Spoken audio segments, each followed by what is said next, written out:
Hey, what's up guys and welcome back to Anime King 2. And today I'm going to be giving you part 5 of What If Naruto Pushed Himself to His Limit.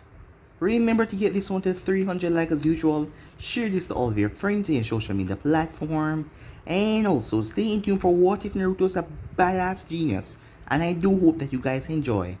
And on this channel I'm going to be posting a new episode of What If Naruto Was a God Amongst Man. So stay tuned for that and I hope you guys enjoy as well.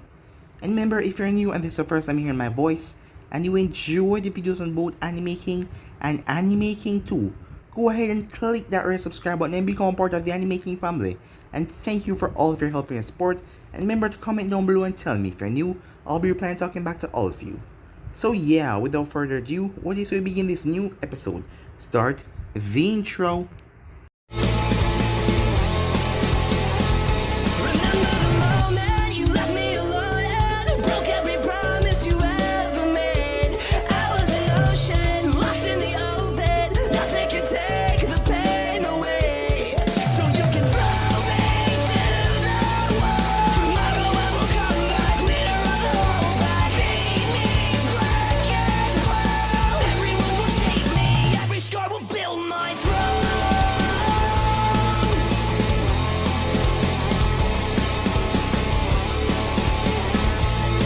So the last time we left off, Naruto was sparring with Yujito, as the both of them were called to the Raikage's tower, along with Jiraiya. After that, they arriving there, as Yujito was surprised when she heard that Naruto was a Jinchuriki, but she wasn't upset with him.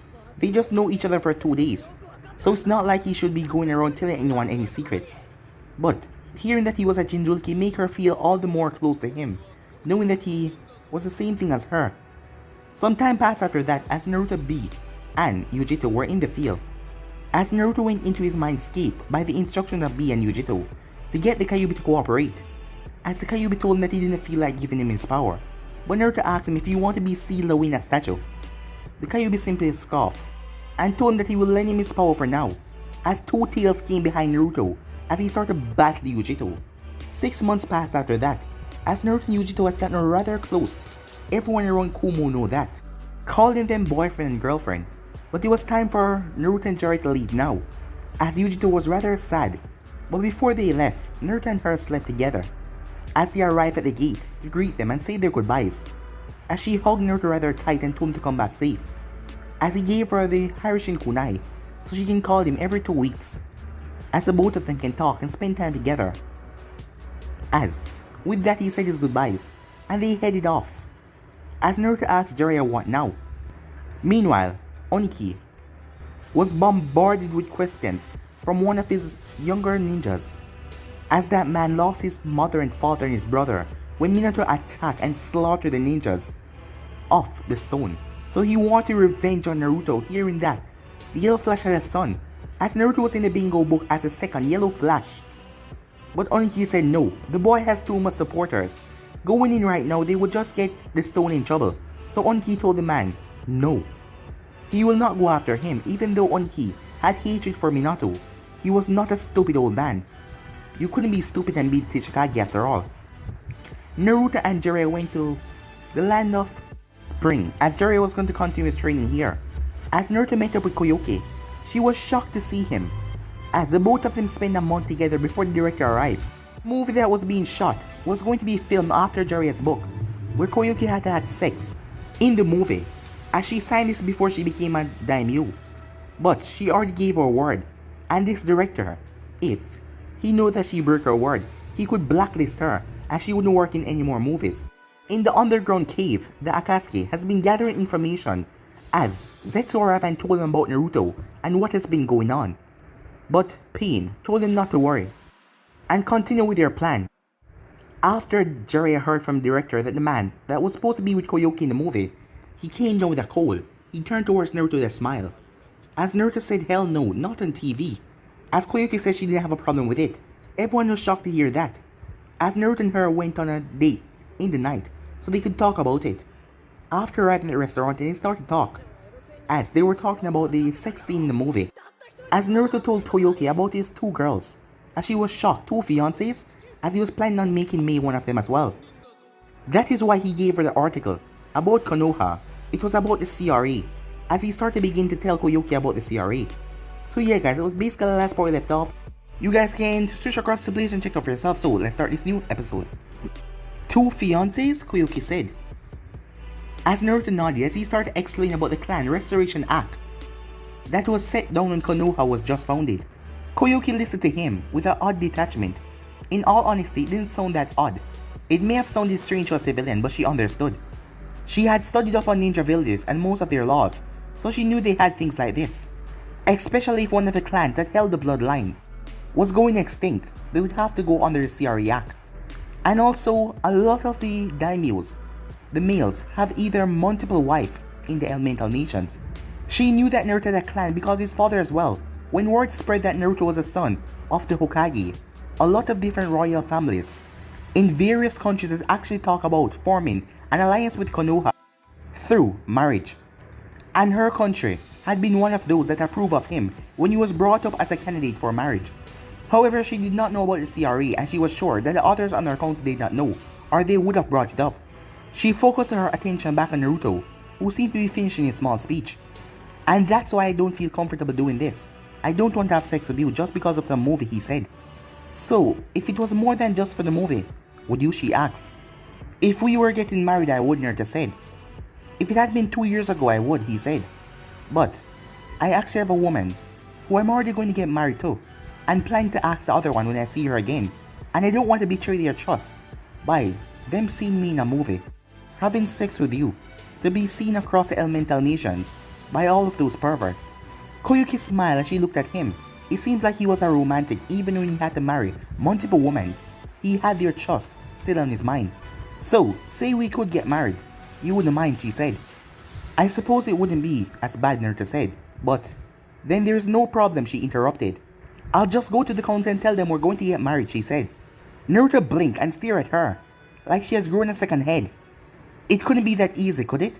Also, aren't you making this a little too quickly? Well, there may be a few problems seeing that you have to be with at least 3 other women beside me. But since I'm a daimyo, I get the decision of who I have to wed. And since your name came up on multiple times when the council speak of me getting married, the CRE won't be a big deal. As for moving too fast, she said, looking down at the table, the council has been asking for me to take a husband soon. And I don't want to end up in some loveless marriage, she said. And you're okay with me getting married with other women, Naruto asked. Koyuki shrugged. I understand why you have to go through it. I have read upon other village clan and laws, so I understand, she said.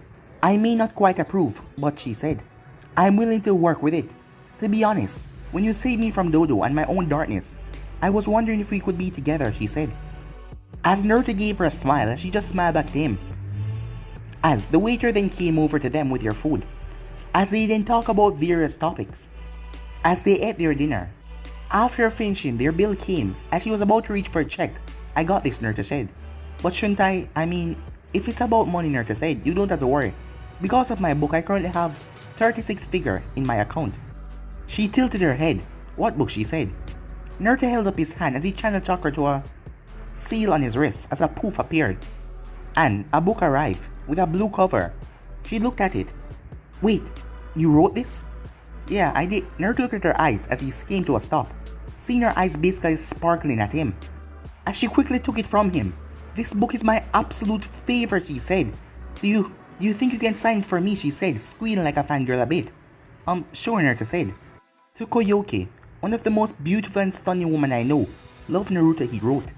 How does that sound to you, Naruto said, as he looked over at her, as his sweat dropped as hard was in her eyes. That sounds perfect, she said. After the meal was done, they headed back to the palace, as the people were still running around trying to get the set built. As Naruto spotted Jiraiya and the director discussing something, with Koyuki on his arm, he walked over to the two. As Naruto coughed to get their attention, I speak with Koyuki Heim here, and I have agreed to do this. Before they could even say anything, Naruto glared at the both of them. But, I expect the both of you to know, you owe us big time for doing this, and I expect payment to be returned in full. And I also have several demands to make, he said. As the two of them nodded. First, Naruto said, no one will get to watch while two of us do the sex scene. Jiraiya opened his mouth to complain, but Naruto beat him to it. If you don't like it, you can find someone else to do it. As Jiraiya shut his mouth as Naruto continued, you can set up several cameras. in the room, but no one will see the results until we're done. Second error, Sensei, I expect you to write a letter to Mei Terumi and Yujito and tell them how you force me and Koyoki to do this. Hey, now wait a minute, Jiraiya said. You can't expect me to do that. The both of them would kill me. First of all, Mei is likely to melt your balls off before killing you. And Yujito is gonna go nibby on your ass. So, it shouldn't matter, by the way, because woman is always trying to kill you. After all the times you peep on woman and got the crap beaten out of you, you should be immune to this kind of thing. I'm also gonna read the letter before you send it, and I'm going to watch you to make sure you send it as well. Just in case you do something I might not like. Jiraiya gulped, knowing that this wasn't going to end well for him. Any other requests, he asked, with an angry tone. Oh yes, the last request is, when we get to Konoha, you're gonna explain to Snavi why I was in your porn movie. Jiraiya started to shiver, as the thought of telling Snavi that he convinced and probably forced Naruto to do that. She's gonna literally kill him. Telling the other girls wouldn't be nearly as bad, but Snavi, she's gonna literally kill him. Meanwhile, Onedo, the man from the stone, he had a smirk on his face. You better hold up your deal, he said to the man, as some people joined him along to kill the yellow flash son. Of course I will, the man said, so long as you hold up your deal and kill Koyoki. I can't have that woman doing a man job. She's not fit to be a daimyo. And even worse, she's making that movie. Yeah, whatever, Onido said. I already told you I get it done after I kill that Namikaze brat. He chuckled a bit, though I hear she's quite beautiful. I think I'll have a little fun with her first. As his chance for revenge has finally come to make Minato Namikaze suffer in hell, as he's going to make him watch as he slaughters his son. As he chuckled to himself. Time skip, 4 months later. It was 4 months since he arrived, and he has been doing this movie. As there was a lot, well, it was basically a porno, but it has some talking scenes in it. Well, Jiraiya wrote it. He was the main person behind it, so you can tell what it was about. And Naruto's face became red a lot of times because of the things he had to say. But Koyuki was an excellent actor. She didn't fluster, not even once, as she was amazing at acting. The both of them were currently in the backyard, as Naruto was resting on a tree with Koyoki, as she was in his lap. The both of them had also gone on a couple more dates. Doing so, the both of them got to know more things about each other, as Koyoki had a fear of snow rabbits, because one of them bit her when she was a child. To compensate, Naruto told her something that he feared. Well, not even Iruka, no one knew this. Naruto had a fear of man with extra long tongues. Ever since his encounter with Orochimaru in the Forest of Death, when Orochimaru wrapped his tongue around his neck, he got nightmares about that, especially after hearing Orochimaru fetish for little boys. Koyuki found it rather funny, as she also started to lick him every morning as a greeting. But it had the opposite effect that Orochimaru's tongue gave him. Her lick was enticing. Naruto didn't even slack off in his training either. He met with each of the summons and get to know their weaknesses and how they will help him work with his fighting style. Some of them wouldn't help, but he got to learn all of them.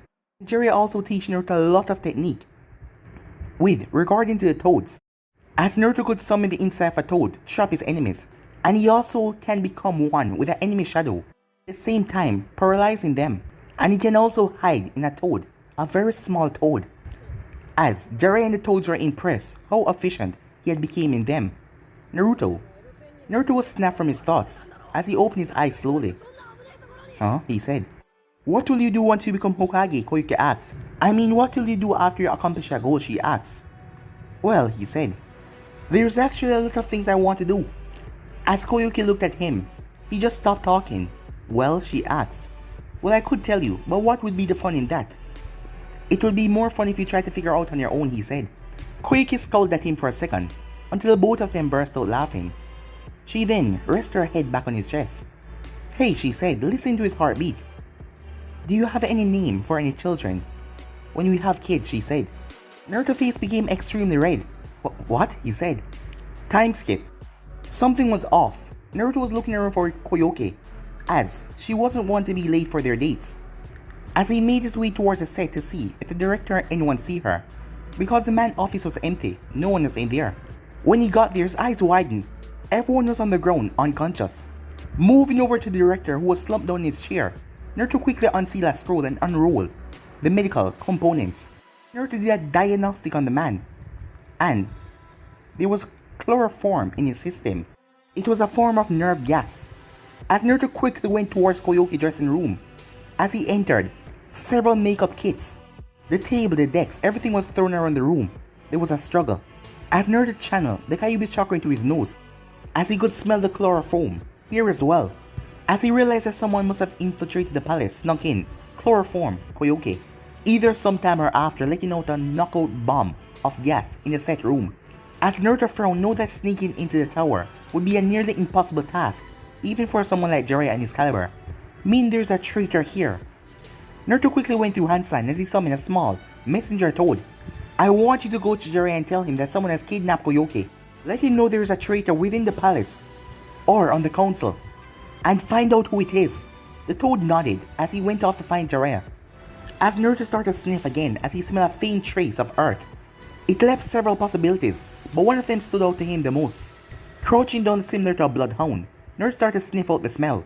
Meanwhile, Koyuki slowly opened her eyes as she blinked away the fuzziness, as she was in one of the abandoned facilities that Dodo used to use to build his war machine. She tried to move her hand, but she found out they were bound behind her. As she tried to get up, but she was tied to a chair that was bolted to the floor. Her ankles were bound as well. As she tried to wiggle out of the bindings to get free. That won't work. Koyuki looked up to see a man with black hair, shaggy black hair, and green eyes looking at her. That ninja wire is strong enough to hold the powerful shinobi. So a little spoiled princess like you will have no luck escaping those. Who are you? She said. What do you want with me? She asked. Onido paused. I suppose it doesn't matter if I tell you. It's not like you're gonna live long anyway. You're just a mean to an ends to me. I'm simply using you to get to the person I really want to kill. The person you want to kill? Koyuki studied the man. He was definitely a ninja, but he was wearing a headband. He probably didn't want to show off the country or he was a missing name. And who is it you want to kill? She asked. Onido smirked. Why? I'm going to kill your boyfriend, of course. Naruto? Said Koyuki. That's right, said Onido. I'm finally going to get my revenge by killing the son of that man. Then I'm going to kill you. As he walked up to her, as Koyuki started to push on her bindings even more. It's a shame I got to kill you though. You're quite the specimen. He trailed a finger along her jaw, but he had to pull it away when Koyuki tried to bite it off. And feisty as well. Perhaps after this is over, I'll have some fun before I kill you, he said. As Koyuki shuddered at the tone that he used, it was mixed with insanity and loss. It seems like this man lost his mind a long time ago. Onido! Koyuki turned her head to see a man running towards them. He's here. Good, very good. Why don't you and the others go and welcome our guests? As Onido then turned to Koyuki with a rag, as she started to struggle as he placed the rag over her mouth, as she was knocked out. Meanwhile, Naruto arrived at a large factory as he remembered these places when Dodo was using them to capture the group. As he came upon the abandoned factory, it was here that the scent led him to. As Naruto knew that they would probably set up traps at the entrance and the back entrance, so he pulled out his ink and his brush as he wrote an intangible seal. It could allow any objects to pass through any object. Jiraiya told him that it was one of his ingenious seals and it would be a boom for infiltration and espionage. As Naruto wrote it on the wall, he then activated the seal as he walked right through it, feeling the particles move apart. When he was all the way through, he activated his invisible jutsu as he started to search through the area. As Naruto saw moles for the chakra armor that Dodo had, so this was the place that he created it. As Naruto crept through a hallway, heading left, as he eventually reached the end of the large hall, as he came upon two large doors were partially open. If you remember correctly, this was near the back entrance. Making a clone, the clone checked the door for traps, but there were none as Naruto walked in. As Naruto noticed that the room was large, it looked like a practice range for jutsus or weapons. There was an area with targets made to look like people. Most of them were destroyed or had rusted and broken from its use. This place was most likely when they did testing on the projects they built here. As Naruto noticed that Koyuki was here, she was bound on the wall opposite to him. Her legs were wrapped together. Her hands were spread apart, making her look like a cross. As Naruto narrowed his eyes and recognized a ninja wire, it was point A grade. A silk steel that the stone used in the third Great Ninja War. He started to dash towards her, but his ninja instinct kicked in as he rolled towards the left, dodging several kunais and shuriken.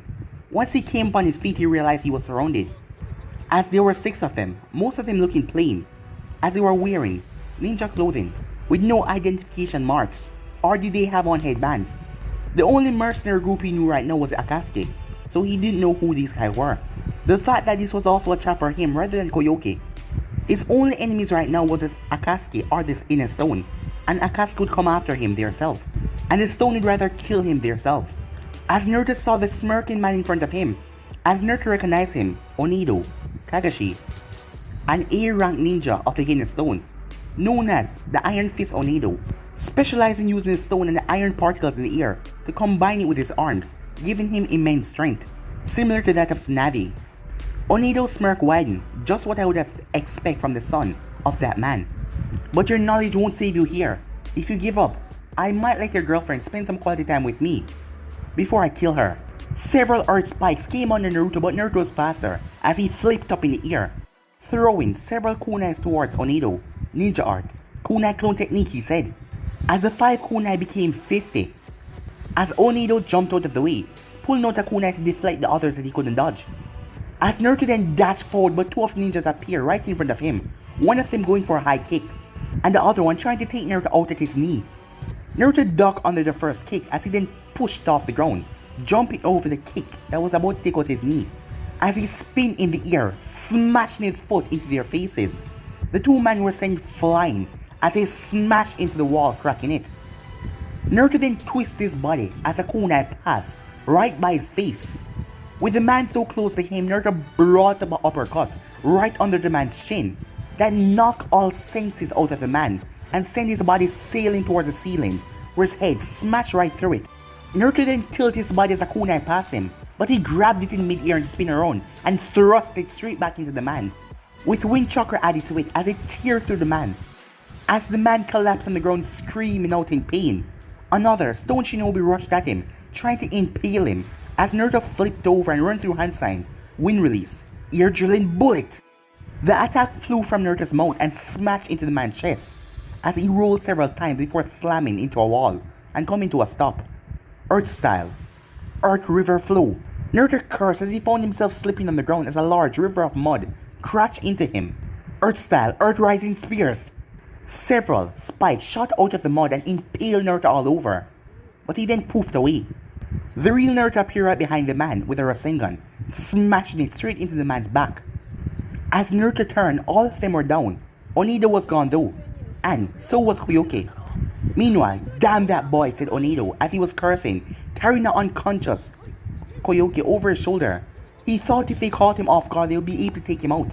Perhaps he should have tried to take Joni with him instead of Chunins. Maybe he would stand a chance then. It doesn't matter, I'll get him next time. And I still have her though, he said with a smirk on his face. Onido! Onido turned as he cursed to see Naruto dashing behind him. Naruto took off his cloak and threw it. The moment the cloak hit the wall, it created a large crater because of all the weights on it. As Naruto was now gaining on Onido with incredible speed, Onido still had some tricks up his sleeve as he opened a small containment seal, releasing a lot of nails, causing Naruto to jump over them. As Onido then made a turn, running towards the opposite direction. As Naruto finally caught up to the man, they were on the edge of a cliff. I may not be able to kill you right now, Onido said. But he said, that smirk on his face, I'm going to hurt you in some way. Onido then threw Koyoki off the cliff. Now it's your turn to lose someone you love. Naruto quickly threw a kunai up in the air. As he dashed forward, Onido was surprised that kick planted in the back of his head.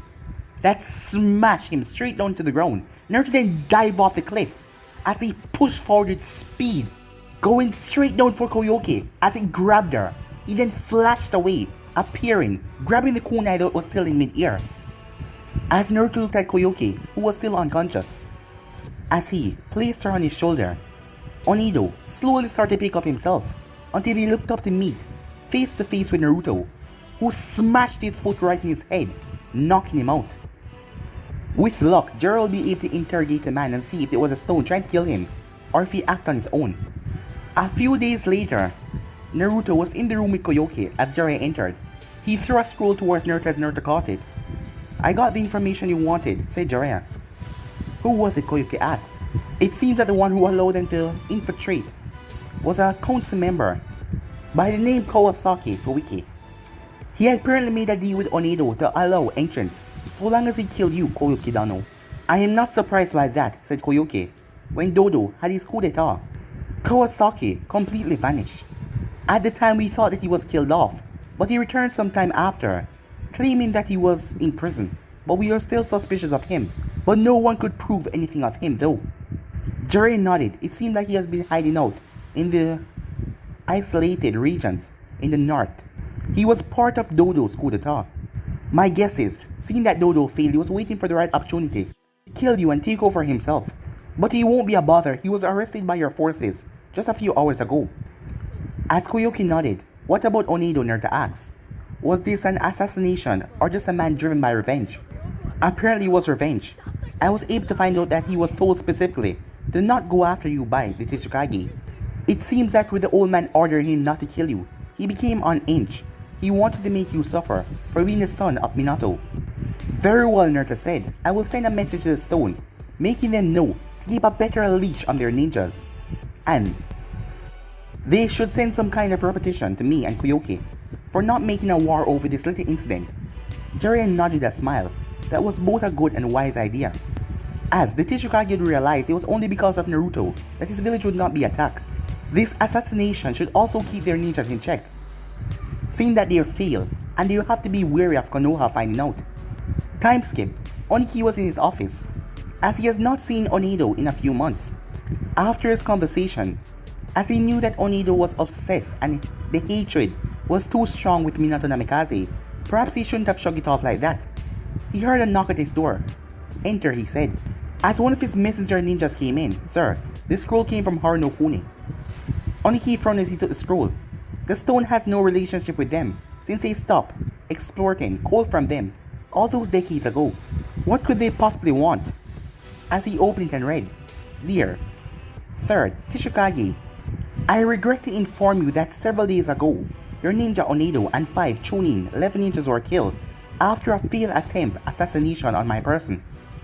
Because of this, I will be requesting 1 million yen to my account, as another 1 million yen to the account of Koyuki Kazahana for Onedo kidnapping and trying to murder her of the Haru no Kuni daimyo. If you do not comply with this demand, I will be forced to let out the information that you tried to kill a shinobi of Konoha and also a daimyo. However, should you do this, I am willing to overlook what happened here, so as long as you don't attempt to do this again and keep your ninjas on a better leash. From Naruto Uzumaki Namikaze. Oniki slumped down in his chair as he felt his shoulder slump. This was a complete disaster. Not only would he have to pay all of that money in order to not make this cut out, he also have to let those family know because of Onedo's lust for revenge. They lost a member of their family. He closed his eyes as he pinched the bridge of his large nose. This was really exhausting. Meanwhile, it has been 4 days. As Jiraiya was starting to get worried, they haven't come out of that room since. He then finally heard the door open, as Naruto came out with a big grin on his face. Koyuki here was all frazzled about, as she was walking a rather limp. I was wondering where you guys were. What took so long, he said. Well, I guess you rather came to enjoy the both of you. So did you do the scenes correctly? Scenes? You know, the scenes for the movie, Jiraiya asked. As Koyuki looked at him, with an embarrassed look on her face. Sorry, we forgot about the movie. As Jiraiya simply fell over, Naruto simply picked up Koyuki bridal style. What do you say we go and take a shower and order some room service? As they went off with Jiraiya cursing, hoping that the stupid kid did some wonderful stuff in there. A day later, Jiraiya and the director were found dead, as the doctors realized it was from massive nosebleeds. As they found the VCR of the tape, and they also watched it, and they also died as well after watching Naruto and Koyuki having sex for 4 days straight. And a producer found it and posted the movie. After doing that, all of the male that watched it, all of them died from massive nosebleed. As the movie was granted the name, The Great Ichi Ichi Massacre, time skip Conan walk along the dark hall of the tower that she and Nagato has taken base of operation in. As Conan walked up to the body of her once friend Yaiko, who is now pain, as he was just standing in the rain, looking over the ledge. You have needs of my services, Pain-sama, she said. For a while he didn't say anything, until he did. An intruder was able to get into the hidden rain, undetected. Conan was surprised, as Pain had the control over the rain, and it had his chakra in it so he could sense any enemies to get inside. so that was quite a surprise. The person knew that the jutsu was there and also knew its weakness though. I was only able to sense him while he was leaving my range. I want you to find this person and deal with them. We can't have someone find out where the Akatsuki is located yet. If they have left the hidden rain, I want you to get in touch with Zetsu and track them down. Of course, Pain-sama, she said. Meanwhile, a small toad hopped in a cave. As the toad opened its mouth, as an arm came out, along with the rest of the body, as it was Naruto wearing a black cloak. He was wearing a black face mask as well, that covered the bottom half of his face just like Kakashi's. As he pulled a scroll and channeled chakra into it, it was a small fire pit. As he set it up, pulled another scroll, it was fresh meat. As he placed it on a stick and started to roast it over the fire. As when it was done cooked, he pulled down the mask. As he took a bite out of it, as he leaned back in the cave. It has been about 2 years and 9 months now since he left with Erosenin. Even though he was incredible and gotten a lot stronger, and Jiraiya told him he was on par or even stronger than his father, he still feels that there is a lot for him to learn. He has also started to learn the ins and outs of Jiraiya's spine to work. As a year ago, he has officially been introduced as the second in command and the one to take over in case anything happened to Jiraiya. After learning about it, Naruto had set himself to build one in secret. While it was still not as vast as Jiraiya's, he was able to get information fast though.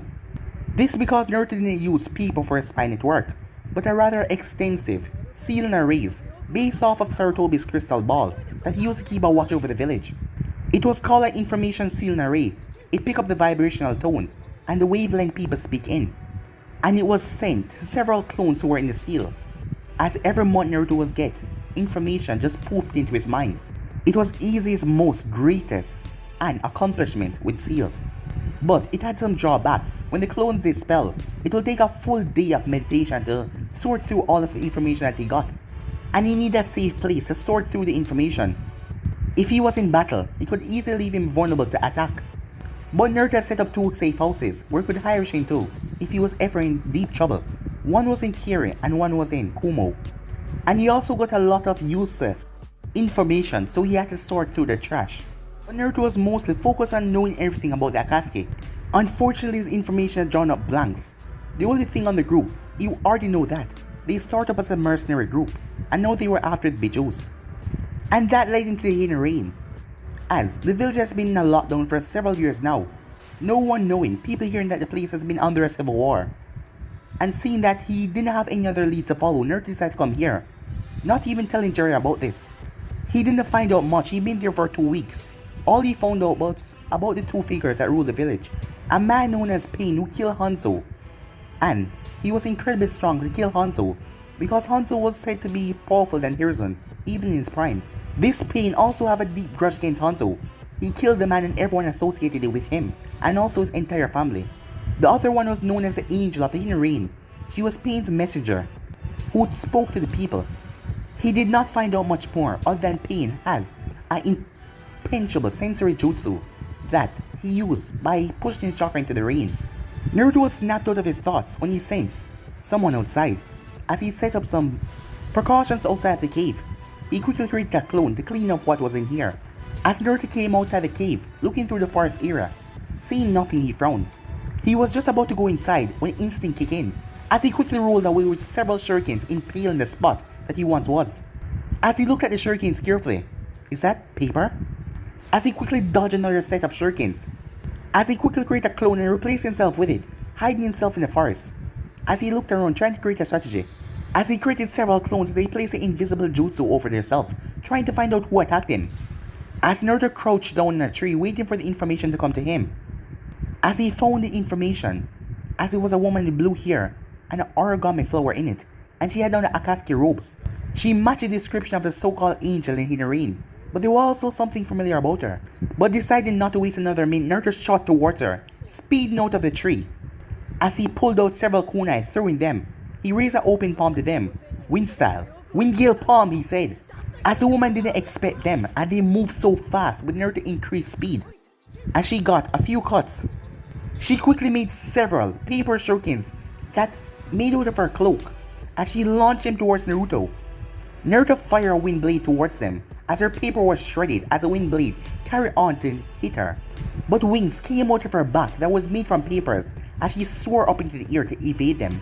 As she flapped her wings, several thousand senbon needles were fired towards Naruto in a hail of storm.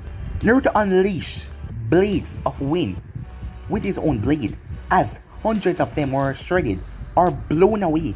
But he got some cuts from the small senbon though, but they were being healed by the Kyuubi.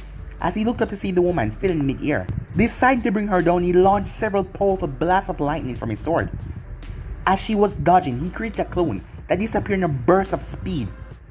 Konan started to dodge the lightning, but while she was calm on the outside, inside she was cursing. Whoever this figure is, he's good.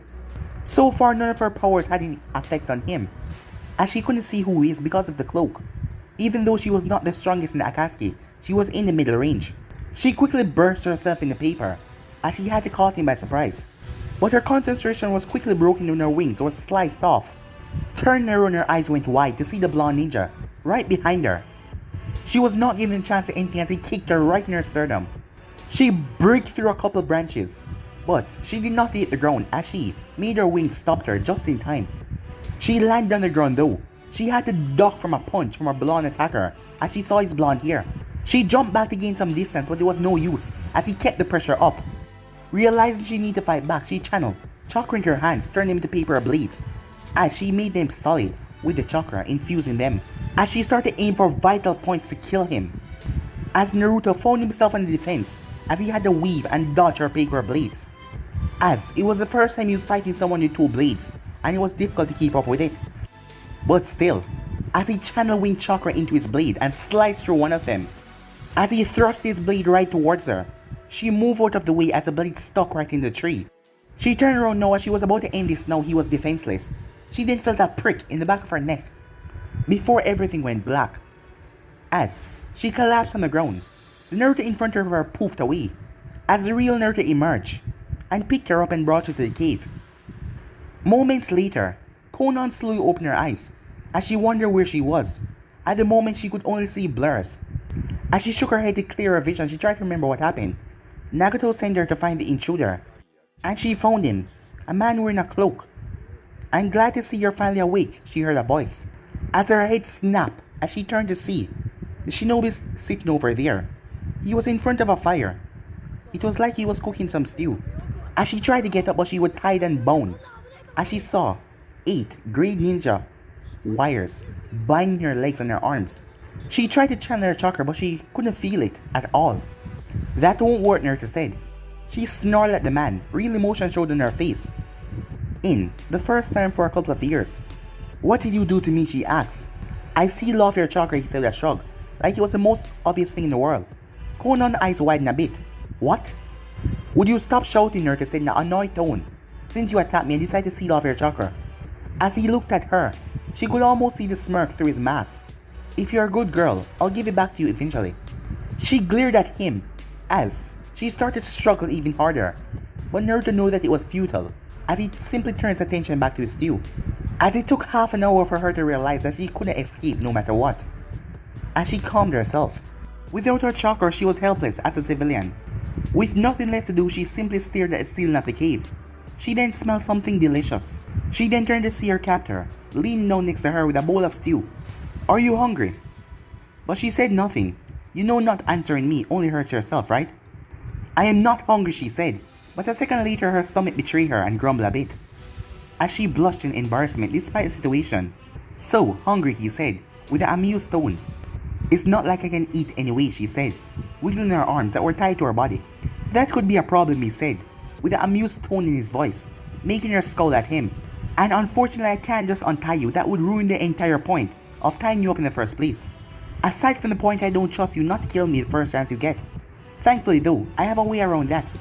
She glared at him. "I won't be fed. Least of all by you." As her stomach grumbled once again, Naruto shrugged. "If your pride means that much, I guess you can starve to death." As Naruto didn't move to get up, she bit her lip. "Wait," she said. "Yes," he said. She swallowed her pride. "I would like some food, please," she said. As Naruto nodded as he went over to her, as he leaned her against the wall. As he grabbed the bowl of stew, he took up a spoonful as he put it to her mouth. She opened up her mouth as he brought the food inside, as the flavor exploded on her tongue. While she didn't want to admit it, the food was some of the best she had in a long time. Strangely enough, she was reminded of Jiraiya when he was cooking for her, Yaiko, and Nagato. As she ate the food, she glanced at the man, her captor. She could not tell his fully face because the mask, but from his voice she could tell that he was fairly young, mid to late teens. But the way he walked and the aura he released, it was like confidence. Would you like seconds? Naruto asked. Konan was taken aback by the comfort and warmth in his voice. No thank you, she said. As she blinked, why was she being so polite to the person that take her as prisoner? As he went up to pack up the things. Why did you spear me? She asked. As Naruto tilted his head, why did he spear her? She not only attacked him, but she was also a part of the Akatsuki, so by all means, he should kill her and be done with it. And yet, he shrugged. I'm not sure, to be honest, he said. Considering the group you're with, I probably should kill you. Konan tensed as she knew if he wanted to kill her, there was nothing she could do to stop him. Yet at the same time, he said, as he sat down beside her, something tells me not to. As Konan just looked at him, she didn't understand.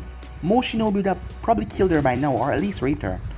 But he did none of this, he treated her well. What do you plan to do with me? She asked, deciding to get some information before she tried to make her escape somehow. You know, I haven't thought about it, but I'm not going to let you go back to that crackpot you call a leader. She narrowed her eyes dangerously. Don't you dare talk about Pain Sama like that, she said. Pain? Is that what he calls himself these days? Konan's eyes narrowed, wonder what he knew about Pain. I wonder, are you talking about Yaiko? As he watches her realization, and he could see the guilt on her face, the look. Her friend was dead. So that only left one thing. Nagato is Pain then, he said. How do you know these things, she said, in a low and strained voice. Being reminded of her dead friend hurts a bit. Only a few people ever knew who we were, so how do you know this, she asked. I'm not sure I trust you enough to tell you.